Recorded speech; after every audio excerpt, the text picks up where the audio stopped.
Welcome to the Leaders in Payments podcast, where we talk to C-level leaders from across the payments landscape.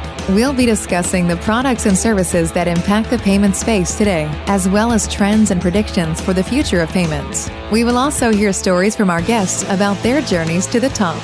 Specifically, we saw Nike, for example, sending survey incentives through GiftRocket. We had SoulCycle giving employee rewards through GiftRocket, and it made no sense whatsoever.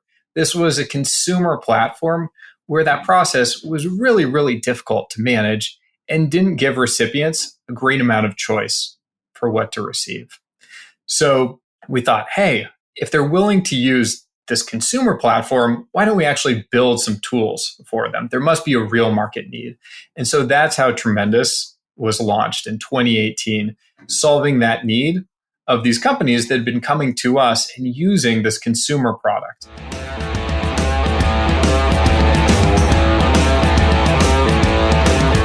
That was Nick Baum, the co-founder and CEO of Tremendous, and he is our special guest on this episode 185 of the Leaders in Payments podcast, and I'm your host, Greg Myers. Nick has a passion for payments and will be the first to say that he started a business based on the worst reason to ever start a business. But it worked out for him rather tremendously, no pun intended.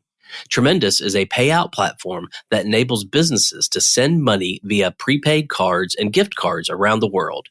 They make it tremendously simple for companies to pay people without jumping through the hoops of dealing with payroll or registering for undesired payment methods just to get their payout. They work with some large brands, including Google, Pinterest, and Spotify, and their most typical use cases revolve around employee recognition, user research incentives, and marketing incentives. Nick and I go on to talk about his journey to becoming the CEO, how his company actually started, and what he did as a startup that startup companies are absolutely never supposed to do. We've got a great episode ahead, so let's get started.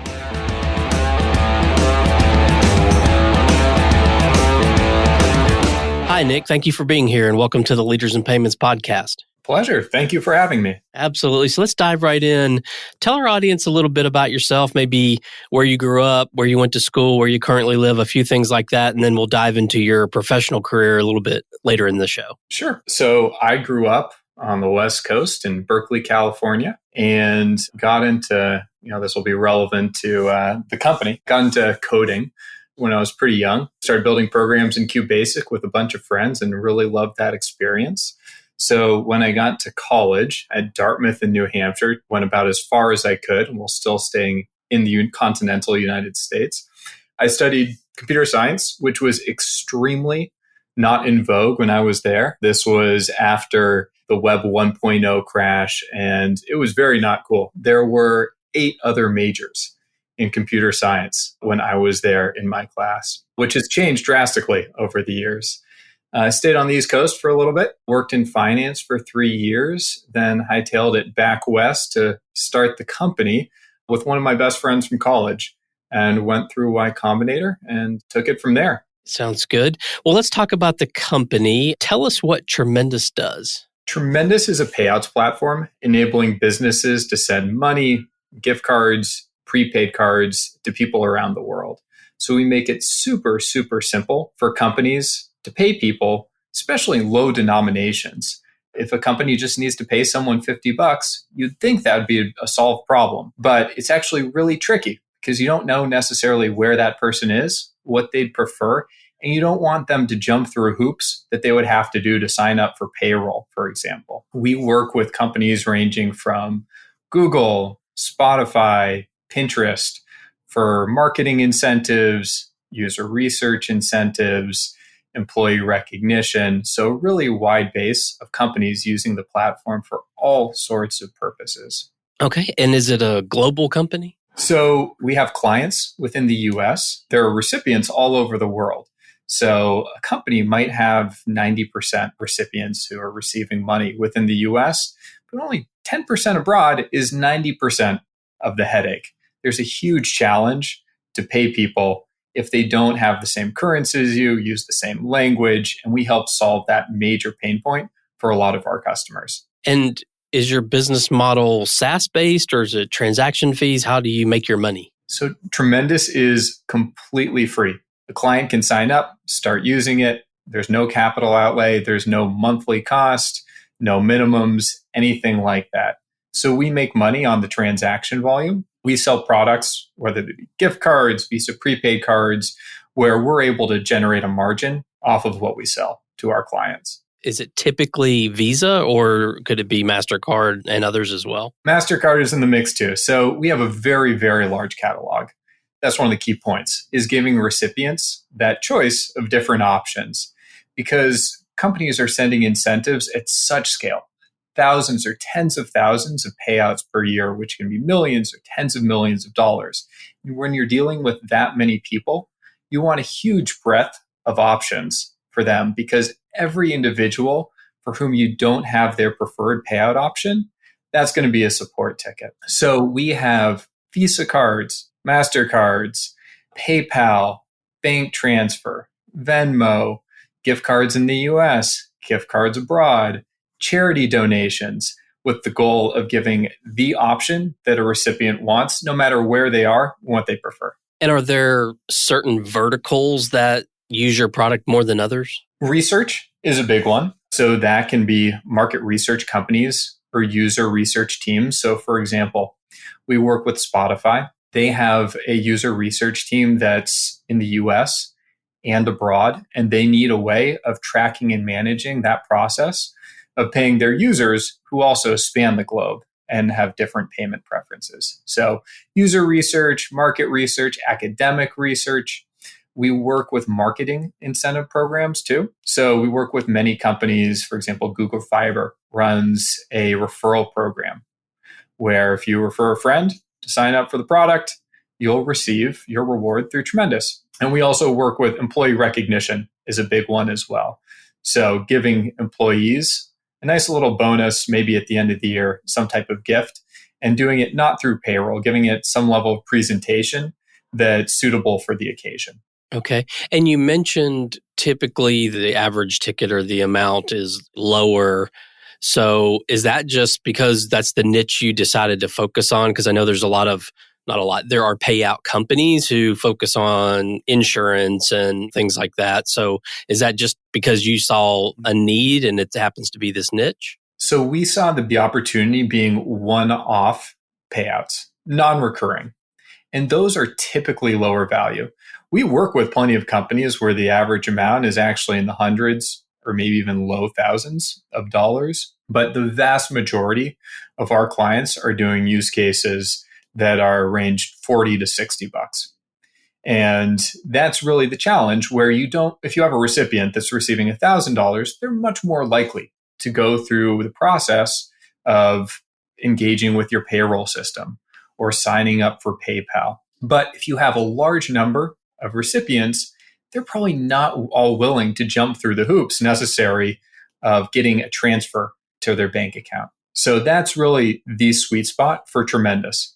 The one-off payouts, they're typically lower denomination. And are most of these transactions digital, or are you actually mailing physical cards some of the time? So the vast majority are digital. We have some clients, especially in the research space, that are conducting live research that do want something physical to hand to participants.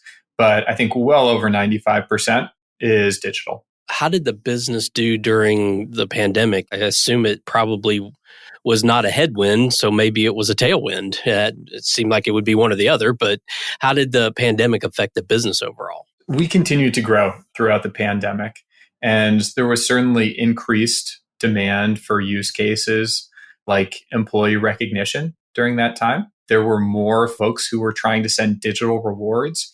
So we did see significant growth during the period of the pandemic. It's hard to parse out exactly what is related to generally the growth of the business and what pieces do the pandemic and changing needs of the market. But overall, we saw significant growth. We've been doubling revenue year over year for the past 3 or 4 years. Well, what would you say differentiates your company from your competitors out there? It's what you touched on earlier, which is the focus on one-off payouts, that lower denomination. And there are a number of payout companies, but none of them are thinking about the space the way that we are. A lot of them are focused on specifically either gifting or marketing incentives or recurring payments, there aren't any that are focused on one-off payouts, solving this very basic problem of how does a company really simply just pay someone $50? And you would think that's a solved problem in 2022, but it's not. So that is the focus of our company, and no other company, even our closest competitors, do not focus on that. So we will actually see manifested in our product, in our marketing, in our client base, the different use cases, something very, very different between Tremendous and, for example, a PayPal or other companies that might be gift card providers. Well, where do you see the industry headed, say, in the next 2 to 3 years? And you can sort of answer that from an incentive payments perspective or just a broader payments industry perspective, whichever one you prefer. But where do you think things are headed in the next couple of years? I'll focus on the one that's more closely aligned to payouts and to incentives. I think organizations are going to identify this problem of one-off payouts as being an organizational level problem. So right now, companies are solving this problem over and over and over again, department by department. So we might be working with a lead in their research division, someone in marketing, someone in HR, and they're all evaluating systems separately, which really doesn't make that much sense, especially if you're on the finance team. You want one tool that's going to give you some overview of the spend across your entire organization. So I think organizations are going to get a lot smarter about how to deploy these resources to make payouts across the entire organization, rather than having individuals continue to solve this problem again and again and again. I did some research on the company, and you didn't necessarily start with this B2B solution. Could you maybe walk through the origin of the company and how it's matured to what it is today? So we started with something very different than where we're at now. We applied to Y Combinator in 2010, and they decided to fund what was then called Gift Rocket. It is a peer-to-peer gifting platform. The idea being that gift cards are great because they express the sentiment of I thought of you, I thought of this place, but it was really limiting in where you can actually spend the funds. It's strictly worse than cash, because if you get a gift card to a business that you're not going to go to, turns out it's not a great gift. And so we wanted to solve that problem with Gift Rocket. And we did something startups aren't supposed to do. We became profitable very quickly, but we didn't know how to scale it up significantly. So we actually put the business into maintenance mode, and we bought out the investors, their share in the business. We doubled their money. So I ended up coming back to the business many, many years later, after different forays of entrepreneurship, because I saw the opportunity with the B2B side of this space. Specifically, we saw Nike, for example, sending survey incentives through Gift Rocket. We had SoulCycle giving employee rewards through Gift Rocket, and it made no sense whatsoever. This was a consumer platform where that process was really, really difficult to manage and didn't give recipients a great amount of choice for what to receive. So we thought, hey, if they're willing to use this consumer platform, why don't we actually build some tools for them? There must be a real market need. And so that's how Tremendous was launched in 2018, solving that need of these companies that had been coming to us and using this consumer product. And just curious, how did you come up with the name Tremendous? Of course, it was the only suitable name for this team. It's relevant for many of our use cases, for employee recognition, for many incentive cases, which is really kind of great job, nice going. That's why the name Tremendous made sense.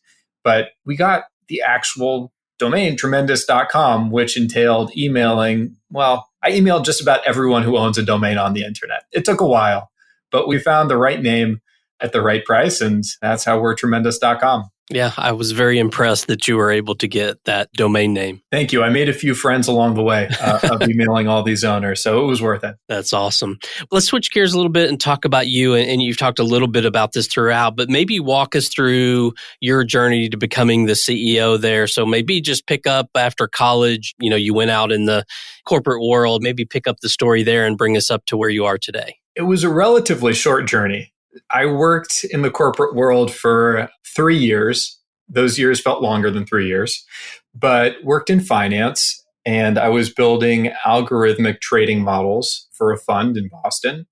And I kind of knew I always wanted to start a company, build product.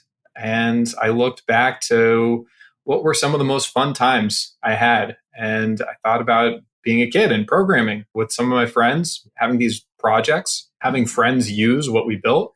It was really fun. And to be able to do that full time as a job seemed really, really great. So I was able to connect with one of my good friends from college. Actually met him freshman year during orientation. And it turns out that his stint at Bain was coming to an end. And we thought, hey, why don't we start a business together? Which really is the worst reason to start a business. Don't do that. But it worked out all right for us. And he was in LA, I was in Boston. We decided to quote unquote split the difference and ended up in San Francisco. And for a period of a few months, just started investigating different interesting areas and considered a bunch of different startup ideas. And one that really stood out to us was the gifting idea, because we thought that we had this really clever solution to a suboptimal product. And it turns out the most important piece was actually the user acquisition channels. But that's another story. So my trip to being founder of Tremendous was actually relatively short. I had 3 years in finance and realized there's got to be something more fun. And the opportunity to work with a really smart friend on a problem that interested me seemed like such an obvious choice that I packed up, moved everything, went back out west, and launched what was then Gift Rocket and is now Tremendous. And it really became the focus on the B2B side, you said, in 2018? That's right. So what are some things you're passionate about? So maybe one work-related passion and one personal passion. Sure. So work-related passion, there's several. I've become very passionate about the payment space generally. And I think it's incredibly interesting. We've seen so much change over the past decade, excluding everything that's happening in crypto. There's been so much advancement in the payment options that are available to consumers in the past decade. And then, of course, with crypto, you have an entirely new world of payouts. And so that keeps me super, super interested in what I'm doing on a day-to-day basis. Personally, love to travel, which is really great that we've got a remote team. We've got 50 employees, we like to say, from Hawaii to Hamburg, and had the opportunity last year to go to Rio to meet a bunch of the team members. Outside of travel, love to stay active too, play basketball, play tennis, try to keep the body and mind sharp. And you mentioned early on about coding. So are you doing any of that now, or have you left that behind? No, you got to be sharp to be contributing to the code base. I think the engineering team's happier when I keep my distance now, but it's something that you need to be doing every single day to be doing at a very high level. So I wish I could, but realistically, that's not a possibility. Okay. So we often talk about people coming into this industry new, and I've been in payments or fintech for about 16, 17 years. And when I first started, just kind of fell into the industry and haven't left yet. But a lot of kids these days come out of college and they look at it as a way or a place to build a career. A lot of money has been invested in it. It's a kind of hot and sexy space to be in. And so the question is, what kind of advice would you give someone who's coming fresh into fintech or payments and they want to be successful? What would you tell them to do to be successful? I have two pieces of advice. The first is fintech specific, and it's pick a problem that interests you. Well, this is true for almost any company, but especially true for fintech, because there's a lot of overhead for fintech companies.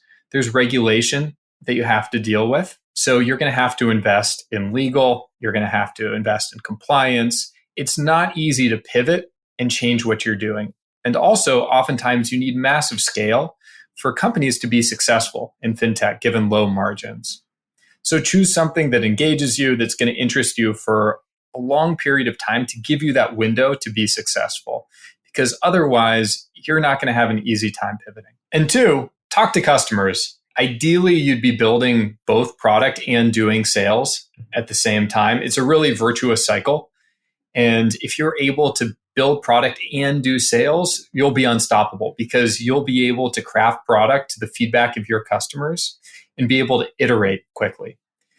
So at first, I had trouble coming to grips with the fact that sales would be necessary for the business. But once I dove into it, it became a really, really useful tool for actually getting that feedback that was necessary to build the product and be successful. Okay. I think those are both very, very good points to make and very good advice. So, Nick, we've covered a lot of ground about you and your journey and the company and the industry. Is there anything else you'd like to add before we wrap up? I don't think so. Thank you so much for having me. Absolutely. So, Nick, thank you so much for being here today. I know your time's very valuable, so I really appreciate you being on the show. My pleasure. And to all you listeners out there, I thank you for your time as well. And until the next story. Thank you for joining us this week on the Leaders in Payments podcast. Make sure you visit our website at leadersinpayments.com, where you can subscribe to the show and where you'll find our show notes. If you enjoyed listening, please share on your social channels as well.